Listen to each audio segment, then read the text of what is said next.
Okay, before I begin, I'm so sorry to all of you for disappearing for a month. I know I've made a few shorts here and there, of like a few edits of certain things just to keep you all entertained.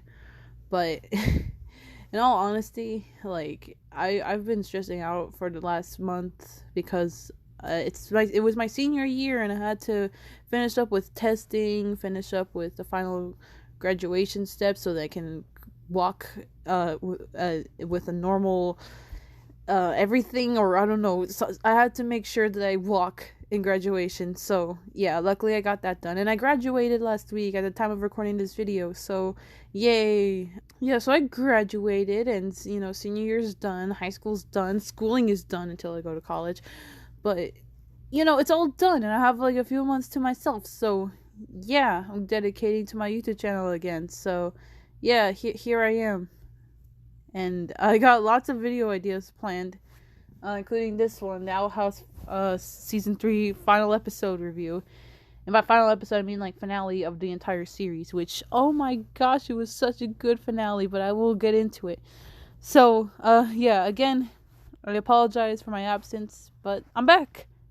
So, let's get started. Stop acting like something's wrong. We're not flawless.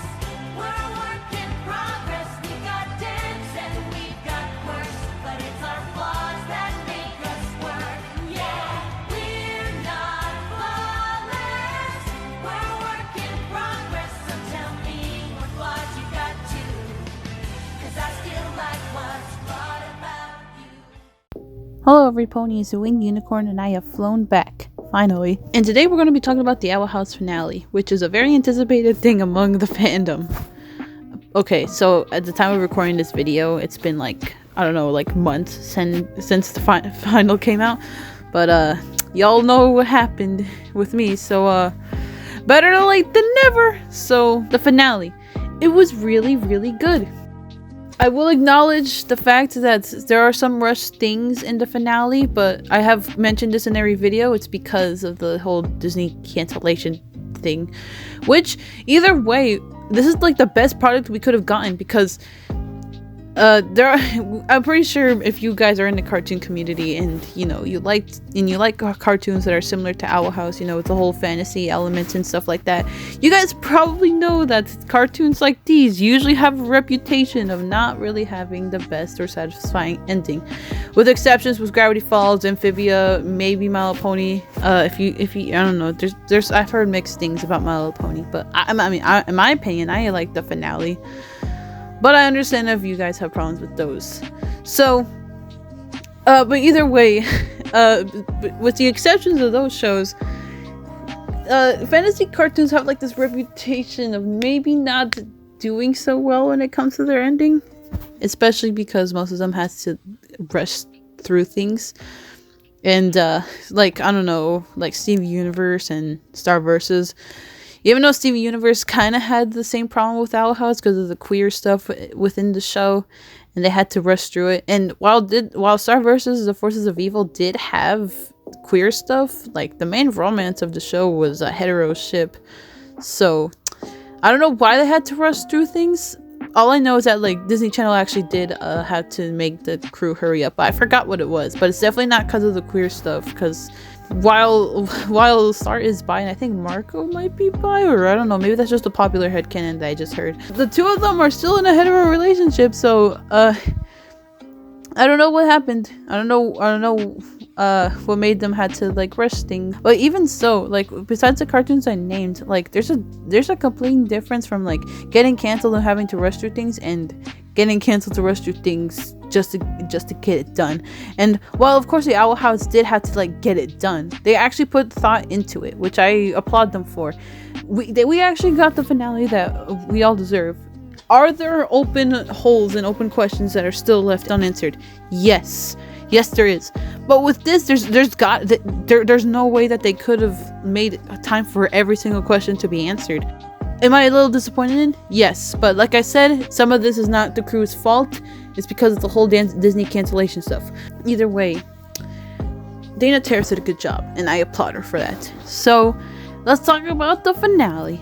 So honestly, my favorite part about this finale is how much it dedicates itself to actually focus on what's important to the story, and that is to finish the story. And while it does include some sacrifices to a lot of things, such as the Hexside Squad not getting a lot of screen time in this episode.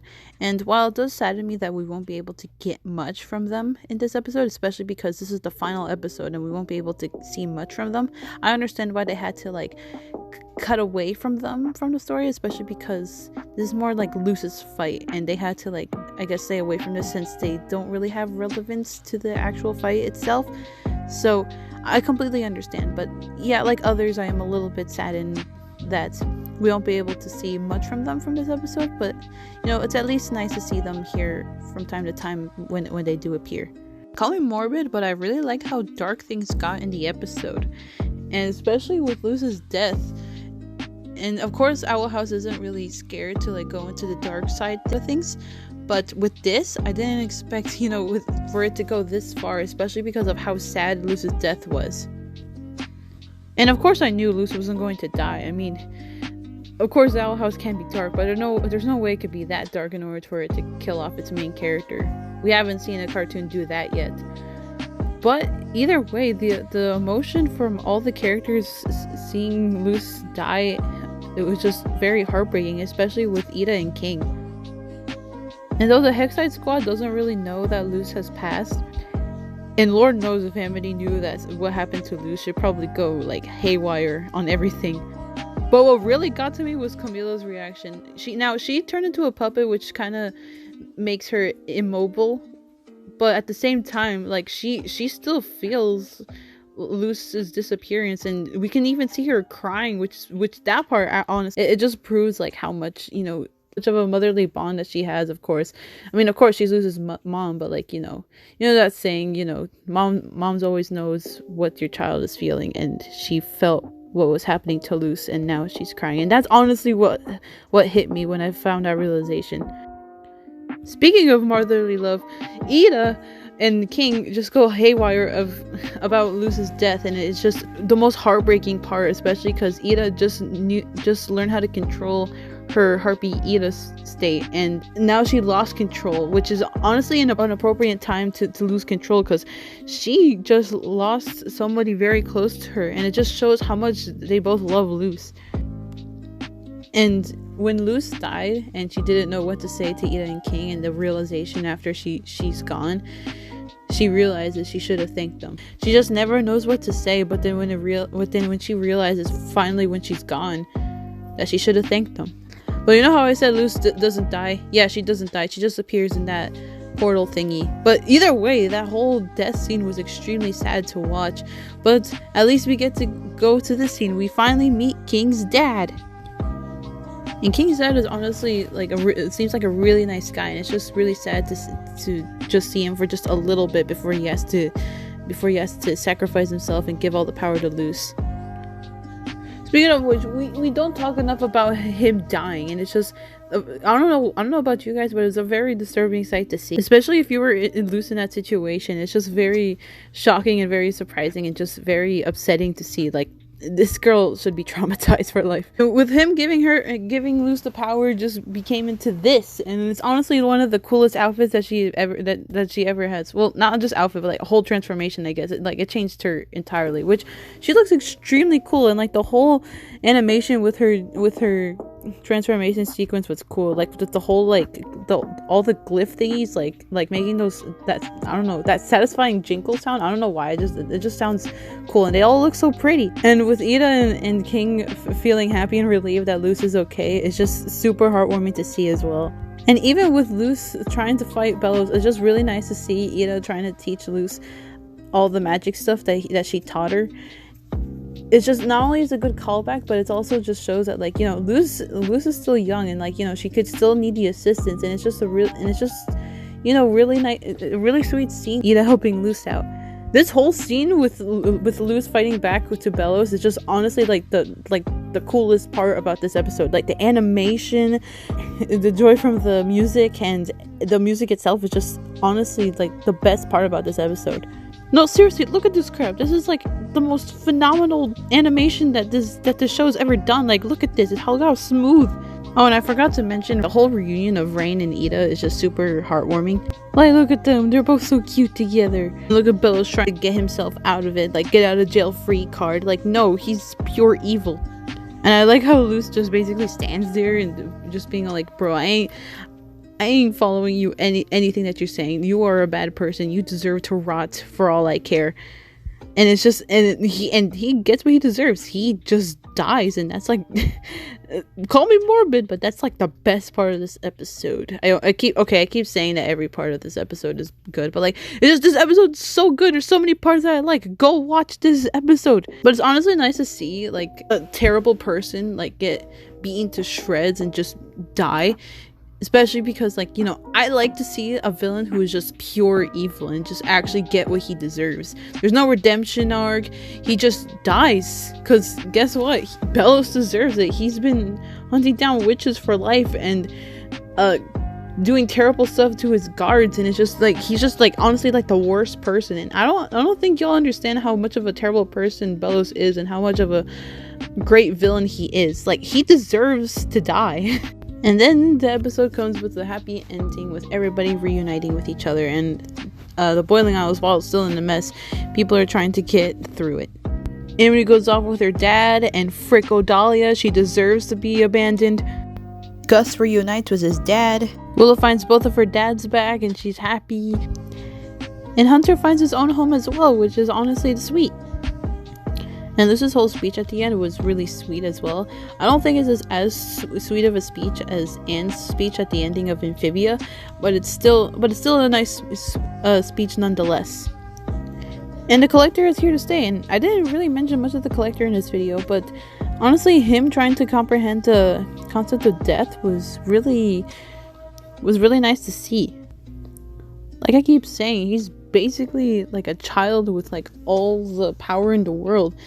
And they don't understand of what the concept of death is. And when Luce dies, he finally understands that, and that's when they have the realization that Luce is not coming back. But it's nice to see him back and actually have friends, and becomes friends with King as well, and possibly with the rest of the gang. So I'm still happy that the Collector gets a happy ending. And of course, we come to the time skip scene. And my other favorite part of this episode, I keep saying that, but it's honestly nice to see how much Luce has come over the past few years, and that she actually stayed with the Boiling Isles. And while there are a lot of shows where like the whole message is, you know, you have to leave stuff behind, it's for Luce, it's kind of unfair if she were to leave the Boiling Isles forever, because like this show wasn't really about growing up. It's more like finding a place where you feel accepted, and Luce feels accepted in the Boiling Isles, and why would she go away from that? She finally found her place, and she's finally happy in a place that she can finally call home. And it's nice to see all the characters in their happy lives, with Willow being in charge and her being confident in herself, Hunter finding a home and dealing with his trauma with everything, and losing his best friend Flapjack. And that whole scene was really cute with Willow giving flowers to Flapjack's grave. That was just really sweet. And it's also hinted that apparently Willow and Hunter are in a relationship. And guess what? I'm all for it. I'm now a Hunslow shipper, so yay. Just in case if you didn't see the last review, yeah, Hunslow's okay in my book. We see Amity with her being her awesome, cool self, and her having more like a motherly relationship with Lilith, which I'm all for. And Lilith's doing that harpy style thingy that Ida does as well. So it shows that Lilith actually controlled herself with her harpy stuff as well. So that's cool to see. And it's nice to see Alador and his kids moving on and living their peaceful lives without Odalia. Like, screw Odalia. But I'm really happy to see that the whole family is okay and that they're going on with their days. And also, it's been hinted that Alador and Darius are probably in a relationship or something like that. It's just probably a hinted headcanon, but if they are, I'm all for it. They deserve a better parent anyways. And Rain is okay, and apparently it's been confirmed that them and Ida apparently live together. Aren't married though, but they are together. And the episode just ends with them throwing Luz her quinceanera, which is a very sweet scene, especially because it's been revealed that apparently she hasn't celebrated her quinceanera at all, or a party for her 16th or her 17th, and that's really sad because she had to like stay in the boiling aisles to clean everything up. So she deserves this.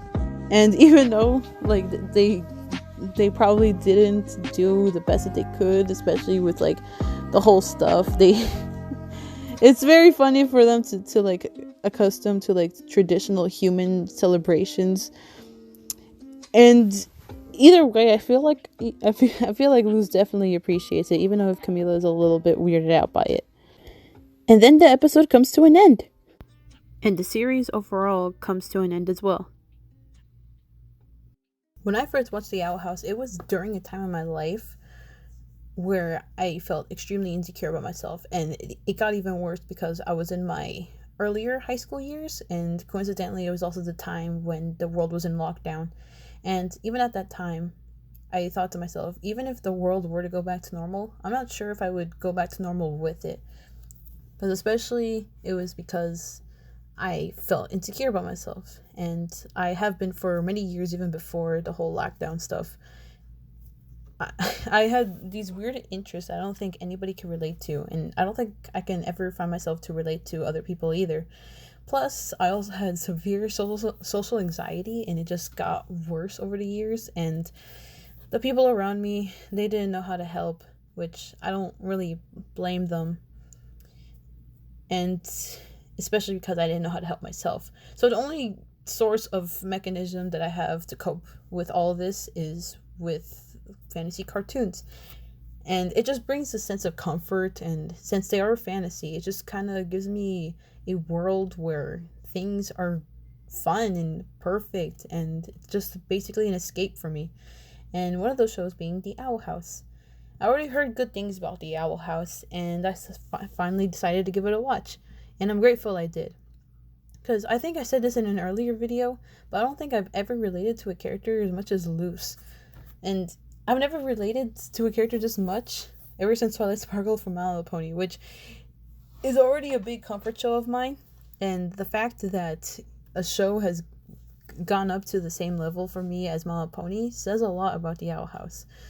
And I'm really grateful that I found The Owl House, because it really does give me a sense of belonging and a sense of acceptance, especially because Luz kind of reminds me of myself in some ways. And what's even greater is that me and her, we're practically the same age by the end of the series. And I find that really cool, because it kind of shows that I basically kind of grew up with her when you think about it. And she found her place of acceptance where everybody loves her, and she can be her free, weird self as much as she wants in the Boiling Isles. And I found my own place in the real world where people accept me for who I am as well. So isn't that great? Both of us found a place where both of us feel much better, and both of us can be free with ourselves as much as we want. So I'm grateful to have Owl House a part of this journey, and for its being one of my favorite shows and being one of my biggest comfort shows in the history of ever. Dana Terrace is probably not watching this. Obviously she isn't. But I feel like somebody should thank her for all the hard work she's gone through, especially with the whole Disney cancellation stuff. So thank you so much, Dana. Thank you for making The Owl House, not only for it being a big step with queer representation in media, but also for giving us so many characters that we can relate to. And can't wait to see you back with any other projects. I don't know if she's probably going to make other projects. She quit Disney at this point, which I don't blame her. But still, thank you, Dana. Thank you for teaching all of us that weirdos do in fact stay together.